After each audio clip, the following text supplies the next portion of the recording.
दोस्तों किसी ने बड़े कमाल की बात कही है कि लालच में इंसान अंधा हो जाता है।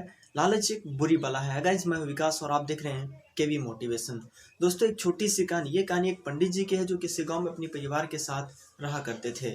उनके परिवार में उनकी पत्नी और उनका एक पुत्र था। वो काफ़ी गरीब थे, कभी कभी उनके घर में खाने को भी नहीं रहता था। परंतु पंडित जी की पत्नी काफ़ी चालाक और दुष्ट औरत थी। पंडित जी को वो रोज भिक्षा मांगने जाने को कहती थी, पर पंडित जी उनका एक नहीं सुनते थे।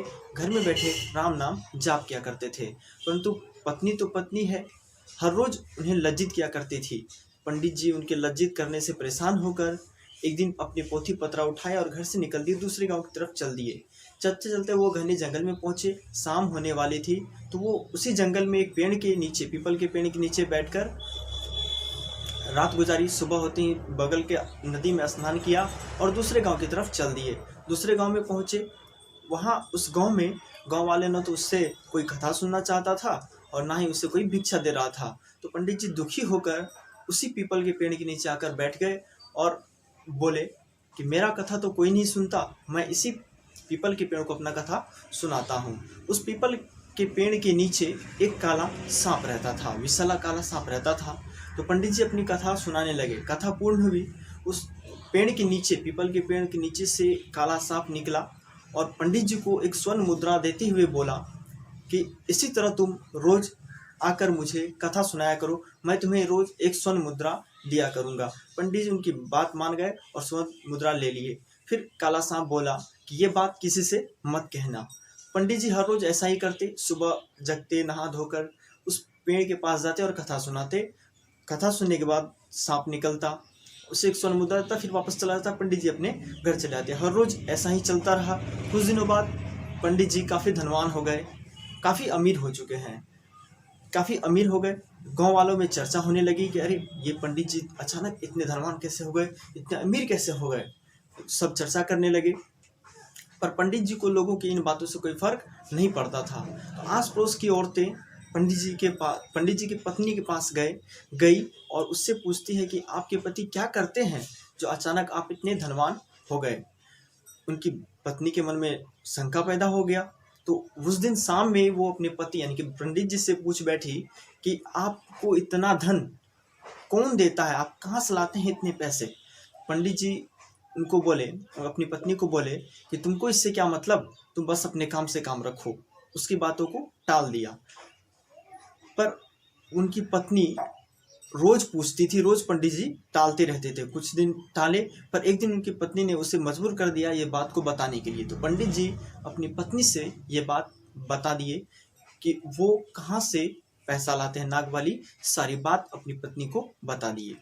उनकी पत्नी के मन में लालच आ गया। इतना सुनते ही वह उसी दिन पंडित जी के खाने में नशीली दवा मिलाकर उसे बेहोश कर दिया और अपने बेटे से बोली, बेटा तुम उस पेड़ के पास जाओ और उस काला नाग को मारकर सारा धन लेकर आ जाओ। उनका बेटा ठीक वैसा ही किया। गया पेड़ के पास, कथा सुनाई पिताजी की तरह अपना। वहां से सांप निकला और उसे स्वर्ण मुद्राएं देने लगा। तो जैसे ही सांप उसको स्वर्ण मुद्राएं दे रहा था, वो अपने बैग से मतलब कुल्हाड़ी निकाला थैला से और सांप पर वार कर दिया। तो सांप की पूंछ कट गई। बदले में सांप ने उस पर हमला किया और उसे डस लिया। उनकी मृत्यु हो गई। तब तक मेरे पंडित जी की आँख खुली, यानी कि ये होश में आए। तो ये अपने पोथी पत्रा गायब देखकर समझ गए कि क्या हुआ होगा। ये दौड़ते हुए उस पेड़ के पास पहुँचे। पेड़ के पास पहुँचते ही देखते हैं कि ये इनके पुत्र मरे पड़े हैं। तभी काला सांप पंडित जी को देखकर बाहर निकलता है और कहता है, पंडित मैंने तुमसे कहा था कि ये बात किसी से मत बताना, पर तुमने मेरी एक न मानी। तुम्हें अपने पुत्र का गम है तो मुझे अपने पूंछ कटने का गम है। जाओ अपने पुत्र को ले जाओ और मैं तुम्हें श्राप देता हूँ कि मेरे द्वारा तुम्हारी जो भी संपत्ति बनी है वो सारी नष्ट हो जाएगी। पंडित जी सर पीटते रहे, पर सांप उसकी एक न सुना। वो वापस अपने बिल में चला गया। पंडित जी रोते बिलखते हुए अपने पुत्र को लेकर घर आए और अपनी पत्नी से कह रहे हैं कि देखो तुम्हारे लालच के कारण ये क्या हो गया, हमने अपना धन संपत्ति और इकलौता बेटा भी खो दिया। तो दोस्तों ऐसा गलती ना करें। ज़्यादा लालच में लोग अंधा हो जाता है। लालच ना करें, जितना मिलता है उतना में खुश रहना सीखे। लालच में इंसान हमेशा चिंतित रहता है कि और धन कैसे आए। 1 रुपया कहीं से मिलता है तो वो 5 रुपये की लालच में आ जाता है। तो ऐसे में लोग कभी खुश नहीं रह पाता, हमेशा चिंतित रहता है और लालच के कारण अपना दुश्मन खुद बन जाता है। तो लालच से परहेज रहें, लालच ना करें, सुखी रहें। ओके, वीडियो अच्छा लगा हो तो शेयर करें, लाइक करें वीडियो को, और हमारे चैनल को सब्सक्राइब करें, बेल आइकन दबाएं ताकि इस तरह का कहानी मैं आपको सुनाता रहूं। ओके, धन्यवाद।